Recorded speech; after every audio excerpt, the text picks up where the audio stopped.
Our story begins in silence. Rome, once the roaring heart of the ancient world, now feels hollow. Nero is dead. His golden palace stands unfinished, a monument echoing with the ghosts of music and madness. The empire, leaderless and trembling, is about to become a battlefield. For the first time in its history, Rome will not have one emperor but four, and every single one of them will bleed for the throne.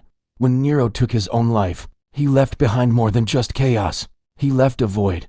There was no heir, no designated successor, no one with a legitimate claim to the imperial crown. In the Senate, men whispered desperate prayers. On the frontiers, generals began to sharpen their swords. The empire felt like a colossus with broken legs, ready to collapse at any moment. Somewhere in this deafening silence, a single name rose from the dust: Galba, an old, hardened governor from distant Spain. He was strict, humorless, and more feared than he was loved.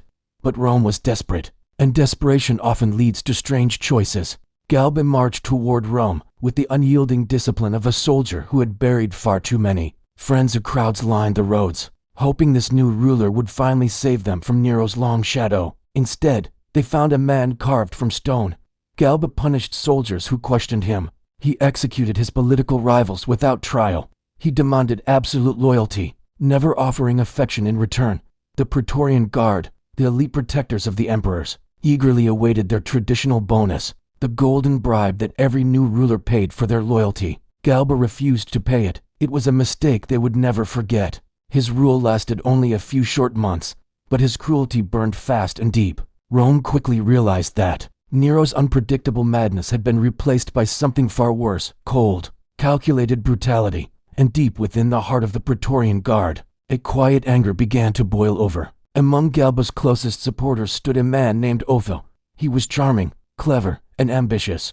He had fully expected to be named Galba's heir. Instead, Galba publicly insulted him and chose someone else entirely. Humiliation is a dangerous seed to plant in a powerful man. Otho secretly met with the Praetorian Guard, the very same men Galba had denied their payment and bought their loyalty. In a single morning of shocking violence, they turned the streets of Rome red with blood. Galba's head was paraded through the forum on a pike. Otho became emperor. The Senate, desperate for any semblance of stability, accepted him with trembling hands. But stability was not coming, because far away, in the frozen north of the empire, another man was already on the move. Vitellius, the commander of the powerful German legions, had already been proclaimed emperor by his own soldiers before Otho even seized power in Rome. He was a man of immense appetites for food, for drink, for games and pleasure. But he possessed one thing that Otho did not: a massive army that absolutely adored him. As Vitellius marched south towards Italy, the empire split in two. Legion faced legion. Roman brothers prepared to fight and kill Roman brothers. The roads leading to Rome became rivers of blood. Otho, realizing the terrifying scale of the threat, tried to reason with Vitellius, sending messages pleading for a peaceful resolution. But his messages were ignored. The two armies finally met in a brutal, decisive clash that raged for hours. Otho's forces were crushed, utterly humiliated and, by his own account, unwilling to spill another drop of Roman blood. Otho took his own life. Rome mourned him. Even his enemies respected his final act. Vitellius entered the city as the new emperor, cheered, celebrated, and welcomed by a population exhausted by war. But his rule would be brutally short, because the East had risen. Far from the chaos of Rome, in the sun-scorched deserts of Judea, stood a general named Vespasian. He wasn't loved like Otho, he wasn't feared like Galba, and he certainly wasn't indulged like Vitellius.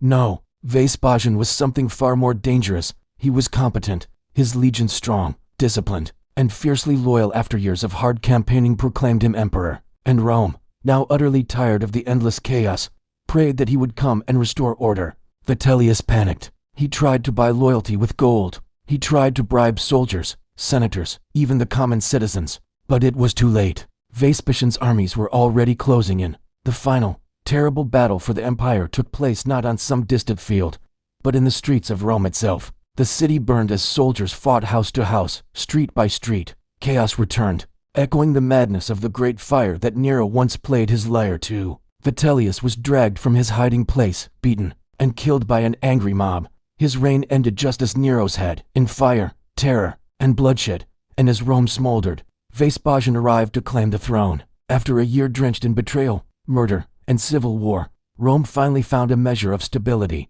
Vespasian rebuilt the empire not with cruelty, but with discipline and practical humility. He restored order, he refilled the empty treasury, and he began construction on a monument that would outlive every single emperor, the Colosseum. Rome had survived the year of the 4 emperors, barely, but that survival came with a terrible lesson. The empire had learned a brutal truth. When the throne sits empty, everyone with a sword can become a monster.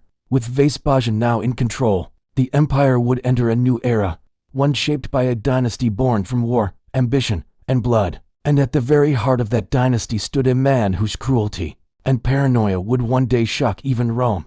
Join us next time for Part 5, Domitian, Rome's paranoid executioner and the Empire of Fear. Thanks for watching, and don't forget to subscribe for more stories from the ancient world.